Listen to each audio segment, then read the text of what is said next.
बाकी पीटीआई के काफिले इस वक्त डी चौक पहुंच चुके हैं। जब तक इमरान रिहा नहीं होते तब तक हम डी चौक से पीछे नहीं हटेंगे। कहते हैं ना, बात चल निकली है, अब देखें कहां तक पहुंचे। 5 मिनट फायरिंग करेंगे, 5 बंदा मार लोगे, 50 मार लोगे। अफवाज ने भी रहना है, अवाम ने भी रहना है, नामो निशान मिट जाना है इनका। आज नहीं तो कल, कल नहीं तो परसों, परसों नहीं तो चौथ। टाइगर्स कहा जाता है, वो सरकारी खुराक पे माशाल्लाह लुत्फानंदोज हो रहे हैं।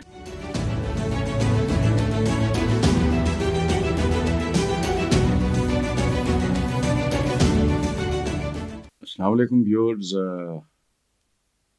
आपकी और अब हम सब के वतन की सलामती की दुआओं के साथ शायद कोई कबूलियत, दुआ तो बंदा करता है लेकिन साथ साथ दुआ भी हो तो फिर दो अच्छा हो जाता है काम।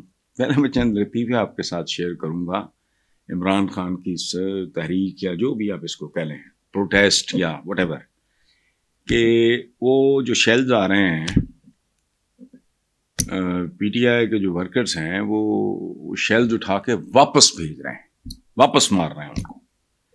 उनके खाने की जो वैन्स आ रही हैं पुलिसियों की, जाहिर है भूख तो लगती है, ऑन ड्यूटी हो जाए आदमी, वो भी वो फारिग कर देते हैं, खुद खा पी जाते हैं। यानी स्टेट के खर्चे पे माशाल्लाह माशाल्लाह चश्मे बदूर पीटीआई के जो टाइगर्स, उनको टाइगर्स कहा जाता है, वो सरकारी खुराक पे माशाल्लाह लुत्फानंदोज हो रहे हैं। और ताज़ा तरीन बात जो मैंने सुनी है वो बहुत ही दिलचस्प है। उनके लिए वो वैन शैन आई चाय शाय लेके, मजाल है उन लोगों को एक कतरा चाय का नसीब हुआ हो। ये बाज़-औक़ात करबला उलट जाती है।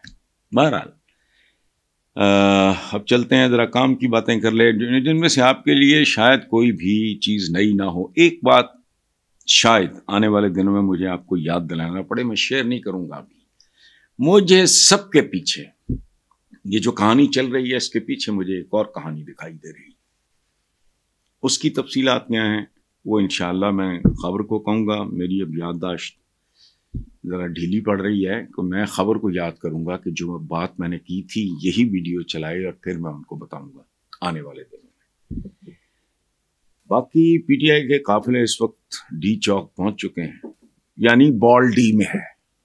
डी में पहुंच जाए, वो फुटबॉलर हो या हॉकी का प्लेयर हो, तो फिर समझें गोल के करीबी हो गया है। बुशरा बीबी ने कहा है कि जब तक इमरान रिहा नहीं होते तब तक हम डी चौक से पीछे नहीं हटेंगे। ये कैटेगोरिक स्टेटमेंट है। ये वाकई जिसे कहते हैं ना, पंजाबी में कहते हैं आप नहीं या गाक नहीं, डू और डाई, मरो या मारो। ये उस तरह की, इसमें कोई इफ्स एंड बट्स नहीं है कि जब तक इमरान रिहा नहीं होते हम डी चौक से पीछे नहीं हटेंगे। बॉल डी में पहुंच गया है।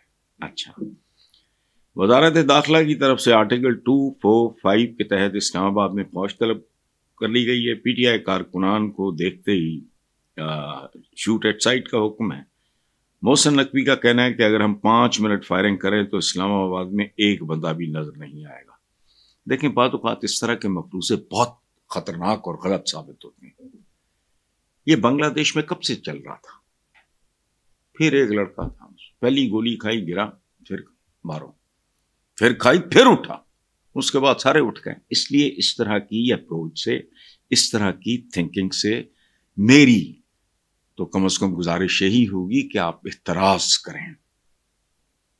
ये ना हो कि मामला हो, कहते हैं ना, बात चल निकली है, अब देखें कहां तक पहुंचे।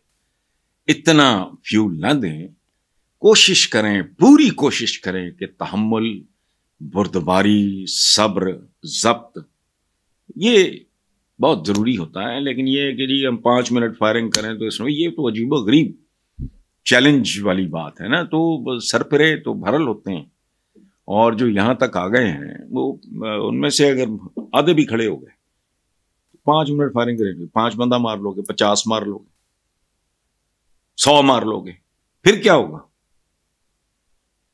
बहुत भयानक सूरत हाल होगी। इसलिए मेरी गुजारिश यही होगी एक आम पाकिस्तानी के तौर पे कि इधर भी पाकिस्तानी है, इधर भी पाकिस्तानी। हुकूमत चाहे, हुक्मरान चाहे गलत हैं, फॉर्म 47 है या 48 है या फलाना है, यह हिंसा मनहूस है वैसे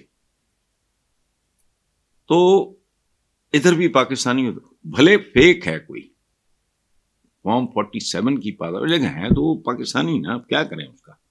हर तरह के लोग, हर धरती जन्म देती है। तो फिर मैं तो वही बात करूंगा कि कोई दरमियानी रास्ता निकालें जिससे कम से कम नुकसान के बाद कोई मामला, कोई ऐसी बात नहीं है। इमरान आदमी कोई जद्दे या कोई लंदन भागने वाला बंदा तो नहीं है, जिद्दी सा आदमी है, वो बैठा रहेगा, फिर वक्फा दे के पकड़ लेना जब दिल करेगा। इस सिचुएशन को डिफ्यूज करना ही हुब्बुल वतनी है, यही दानिश है, बाकी आपकी मर्जी। अच्छा, हुकूमत की तरफ से इस्लामाबाद में फौज तलब करने का फैसला बड़ी अहमियत का हामिल है, लेकिन ये अहमियत कई किस्म की होती है, मेरे इस जुमले पे गौर फरमाएं।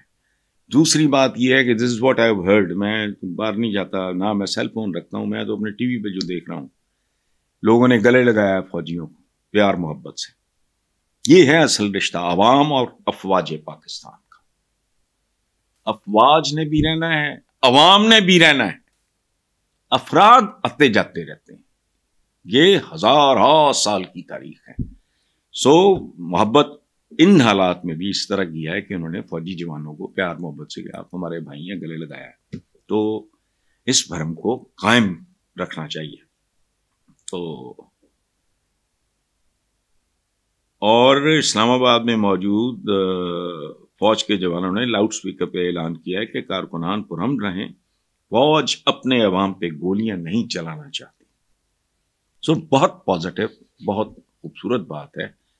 और मैं सच्ची बात बताऊं, मैं जिस तरह का मेरा ओपिनियन है अपने बारे में मैं अपनी ज़ात की बात कर रहा हूँ, पाकिस्तान के बारे में मुझे एक अजीब और गरीब तरह की फीलिंग हुई है।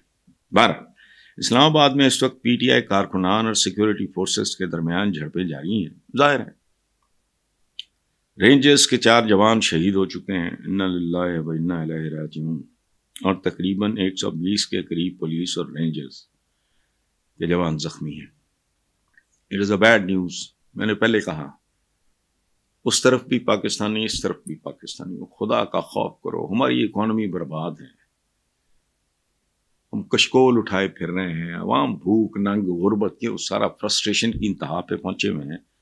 तो इधर भी मैं अजीबोगरीब सिचुएशन है, समझ नहीं आती। ये बिल्कुल इसी तरह है कि आपके 2 बेटे आपस में टकरा जाएं तो बंदा किसी के लिए ना दुआ मांगने जोगा होता है, ना किसी को बददुआ देने। इसलिए प्लीज इन बातों को, अच्छा मीडिया पता नहीं किस खौफ से या किस लालच के तहत पीटीआई कारकुनान को शरपसंद नासिर कह रहा है, ये मुनासिब नहीं है। पीटीआई वर्कर्स कहें आप, फिर लोगों की मर्जी है। अच्छा, और आपके कहने से लोगों की ये तब्दील नहीं होगी। जो उनको मुजाहिद समझते हैं वो मुजाहिद समझते रहेंगे, लेकिन इस तरह की बात करने वाला आदमी, मैंने कहा ना कि 2-3 चीजें, किसी को दायरा इस्लाम से खारिज करना है, किसी को गद्दार, किसी को दहशतगर्द, ये नामुनासिब बात है। आप भी जानते हैं, मैं भी जानता हूं, ऐसा है नहीं। अच्छा भाई, वो नवाज शरीफ के बंदे हैं, नवाज शरीफ के कहने पे अगर ये अलगार कर सकते हैं सुप्रीम कोर्ट पे, तो उससे बड़ी गद्दारी क्या है। लेकिन क्या हुआ, 2-4 बेचारे, और तारिक अजीज का पॉलिटिकल पाकिस्तान के वो मीडिया का बहुत बड़ा नाम है, वो उनका मुस्तकबिल बर्बाद हुआ। अख्तर रसूल हॉकी टीम का कैप्टन, पॉपुलर प्लेयर, उसका मुस्तकबिल को, चौधरी मुनीर को, इस तरह के लोग जो थे उनको ज़िबा कर दिया। ये इंसाफ था? मास्टरमाइंड को तो कुछ नहीं किया गया। इसलिए मकबूल तरीन एक सियासी जमात जो है उसका, उनको शरपसंद कहने से वो शरपसंद हो नहीं जाएंगे, और ना तारीख उन्हें बतौर शरपसंद याद रखेगी। इस तरह की बात करने वाला आदमी खुद जरा घटिया और पस दिखाई देगा। इसलिए मुनासिब है आप अपनी जुबान बेहतर कर लें, इससे आप ही की बेहतरी है। इसमें सियासी वर्कर को शरपसंद कहना कम मकली और कम ज़र्फी है। कल आपके अगर ये कल कोई एहतजाज के लिए निकलेगा तो ये कहेंगे वो शर्म, ये क्या है, ये मुल्क शरपसंदों का है। और बात सुने, जमहूरियत क्या कहते हैं, जमहूरियत किसे कहते हैं, जमहूर को कहते हैं, जमहूर किसको कहते हैं, अवाम को कहते हैं। तो बेसिकली ये आप उन तमाम लोगों की जो मेजॉरिटी में है, स्वीपिंग मेजॉरिटी में है पीटीआई के, ये आप उनकी तजलील कर रहे हैं, उनको शरपसंद कह के। शरपसंद में अपना अपना अपना कमिटमेंट होता है।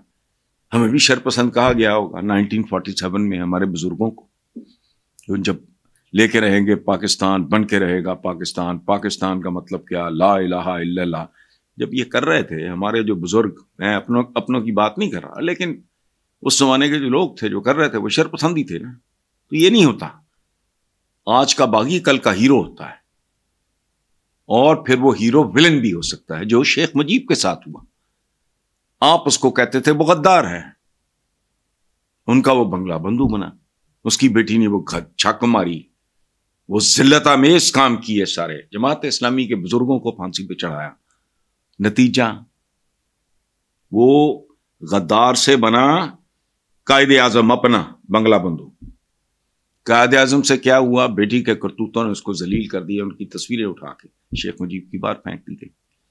हालांकि जिसको तारीख से थोड़ी सी भी वाकफियत है वो जानता है कि शेख मुजीब दर दर धक्के खा के, छोटा दर्जे का ओहदेदार, साइकिल पे वो कन्वेंसिंग किया करता था पाकिस्तान के लिए। तो इसलिए एहतियात करें। मैं पता नहीं किस चपड़गनाती की बात पढ़ रहा था कि भाई वो तीनों पार्टियों को, तीनों बड़ी पार्टियों को वो बंदा के यार अकल को हाथ मार। हालांकि मुझे वो बंदा पसंद था, नाम याद आ गया मुझे, मिफ्ता इस्माइल। तीन बड़ी पार्टियां कौन सी हैं? जैसे लिबासों में नहीं होते एक्स्ट्रा लार्ज, लार्ज, मीडियम और स्मॉल, तो पीटीआई तो लार्ज है, एक्स्ट्रा लार्ज है, या एक्स्ट्रा लार्ज है, और मीडियम है पीपल्स पार्टी। स्मॉल तो रह ही कोई नहीं गया, क्योंकि नून लीग तो अब स्मॉल की कैटेगरी में भी नहीं आ रही। नामो निशान मिट जाना है इनका, आज नहीं तो कल, कल नहीं तो परसों, परसों नहीं तो चौथ। जब इलेक्शन हुए, इन लोगों की सियासत has come to an end. उसको ट्रेजिक ना बनाएं, बाकी आपकी मर्जी है। मेरे कहने पे तो आपने नहीं रुकना, ना इस बदजुबानी से आपने रुकना है, ना बदलिहाजी से रुकना है, तो करो।